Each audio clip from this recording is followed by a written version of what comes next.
Hi, in front of me I have ALLVIEW X4 Soul Style, and I'm gonna show you how to copy the contacts from the SIM card onto this device.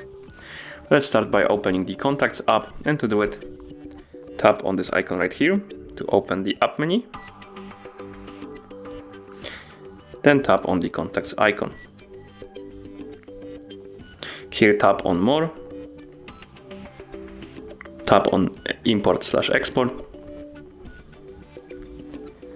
Select from where you want to copy the contacts.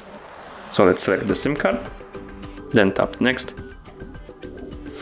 Now select where do you want to copy the contacts to. Select your phone and tap Next. Now we can select the contacts on the SD card that we want to copy. So for example, let's select this one, this one, this one, and this one. And then tap Copy to confirm.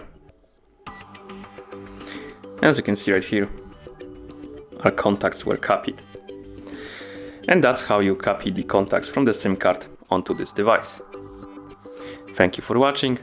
If you found this video helpful, consider subscribing to our channel and leaving a like on the video.